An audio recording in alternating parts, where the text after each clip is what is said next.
अस्सलामुअलैकुम। आज हमारा एनाटॉमी का दूसरा लेक्चर है।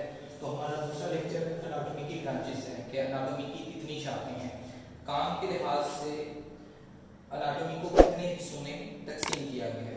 तो सबसे पहली है वो है ऑस्टियोलॉजी।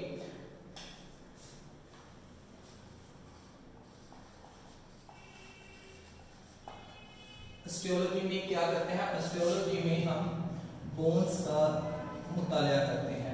ऑस्टियोलॉजी एनाटॉमी की वो शाखा है जिसमें हम हड्डियों का मुतालिया करते हैं। दूसरी इसकी ब्रांच है एम्ब्रियोलॉजी।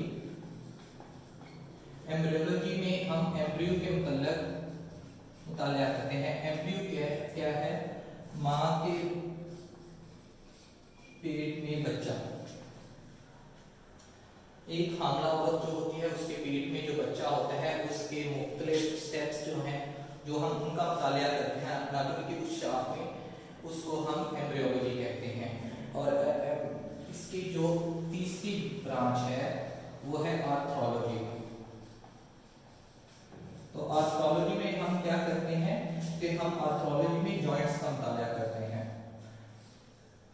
हड्डियों के जोड़ों के मुतालिए को। एनाटॉमी की वो शाखा जिसमें हम हड्डियों के जोड़ों का मुतालिया करते हैं उसको हम आर्थ्रोलॉजी कहते हैं। तीसरी इसकी ब्रांच है जो सप्लेंकोलॉजी है।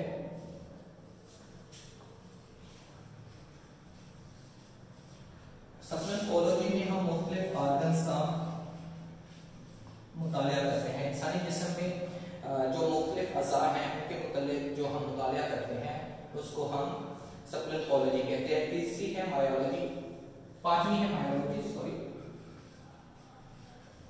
मायोलॉजी एनाटॉमी की वो शाख है जिसमें हम मसल्स का मुतालिया करते हैं।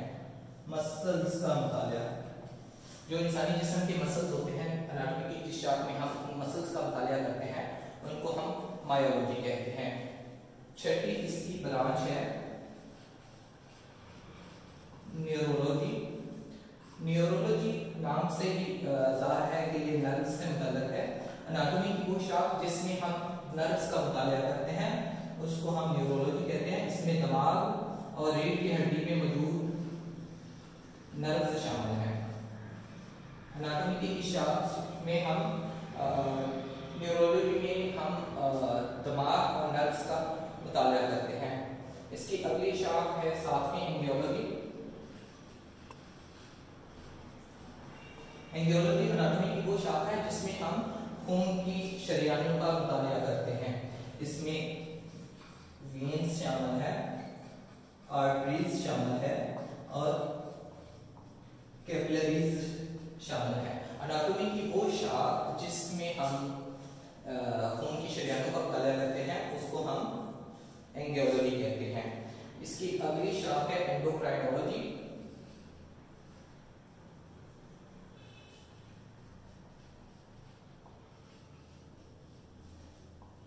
एंडोक्राइनोलॉजी में हम ग्लैंड्स का मुतालिया करते हैं।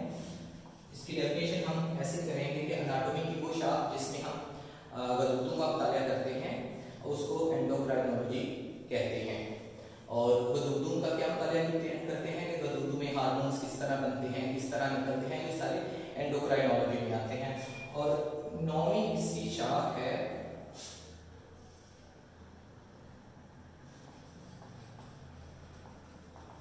Excretory system, निज़ामे अखराज। इंसानी जिस्म एनाटॉमी की वो शाख जिसमें हम निज़ामे अखराज, जिस्म से निकलने वाले फासिल मादों का मुतालिया करते हैं उसको एक्सक्रीटरी सिस्टम कहते हैं। एक दफा इसको हम दोबारा इनको रिपीट करते हैं। सबसे पहली ब्रांचेस ऑफ एनाटॉमी में सबसे पहली जो ब्रांच है वो ऑस्टियोलॉजी है। ऑस्टियोलॉजी एनाटॉमी की वो शाख है जिसमें हम बोन्स का मुतालिया करते हैं कि बोन्स की बनावट कैसी है, उनके साइज क्या है, अनुपात क्या है, वो किसको सपोर्ट करती हैं, किस तरह मिलती हैं, इस सारे मुताले को हम ऑस्टियोलॉजी कहते हैं। दूसरी शाख है एम्ब्रियोलॉजी। एम्ब्रियोलॉजी माँ के पेट में मौजूद बच्चे के मुताले को एम्ब्रियोलॉजी कहते हैं। तीसरी इसकी ब्रांच है आर्थ्रोलॉजी। आर्थ्रोलॉजी हड्डियों के जो जोड़ होते हैं उसके मुताले को आर्थ्रोलॉजी कहते हैं। चौथी इसकी जो ब्रांच है वो है सबक्यूलेंट कॉलोनी। सबक्यूलेंट कॉलोनी में मुख्तलिफ ऑर्गन्स जो हैं इंसानी जिस्म में, उनके मुताबिक वो सबक्यूलेंट कॉलोनी कहते हैं। पांचवी ब्रांच है मायोलॉजी। मायोलॉजी में हम मसल्स का मुताला करते हैं, पूरा जिस्म मसल से बना होता है, तो मसल्स के मुताबिक हम मायोलॉजी कहते हैं। छठी इसकी जो ब्रांच है उसको कहते हैं न्यूरोलॉजी। न्यूरोलॉजी में नर्व्स का मुताला किया जाता है, नर्व्स के मुताबिक हम न्यूरोलॉजी कहते हैं। अगली सातवीं ब्रांच है एंजियोलॉजी। एंजियोलॉजी में हम खून की शरीयानों का मुताला करते हैं, इसमें आर्टरीज, वेन्स और कैपिलरीज शामिल हैं। सारी जो तीनों आर्टरीज, वेन और कैपिलरीज हैं, ये जो है ये ब्लड सर्कुलेटरी सिस्टम की वेन्स हैं, वेसल्स हैं, तो इनके मुताबिक को हम एंजियोलॉजी कहते हैं। जो इसकी आठवीं ब्रांच है वो है एंडोक्राइनोलॉजी। एंडोक्राइनोलॉजी में हम ग्लैंड्स का मुताला करते हैं कि वो किस तरह हार्मोन्स पैदा करते हैं और किस तरह बड़ा करते हैं, इस सारे के मुताबिक को एंडोक्राइनोलॉजी कहते हैं। और नौवीं जो हमारी ब्रांच है वो एक्सक्रीटरी सिस्टम है, इंसानी जिस्म से फासिल मादों के बाहर निकलने का निज़ाम। तो एक्सक्रीटरी सिस्टम में हम फासिल जो चीज़ें हैं उसके जिस्म के बाहर अखराज का मुताला करते हैं। इसमें पेशाब का सिस्टम शामिल है, पखाने का सिस्टम शामिल है, पसीने का शामिल है, तो ये सारे जो हैं ये एक्सक्रीटरी सिस्टम में आते हैं। तो नेक्स्ट हम जो एनाटॉमी की नेक्स्ट ब्रांचेस हैं वो आगे बढ़ेंगे कि काम के लिहाज से इसको किस तरह तकसीम किया गया है।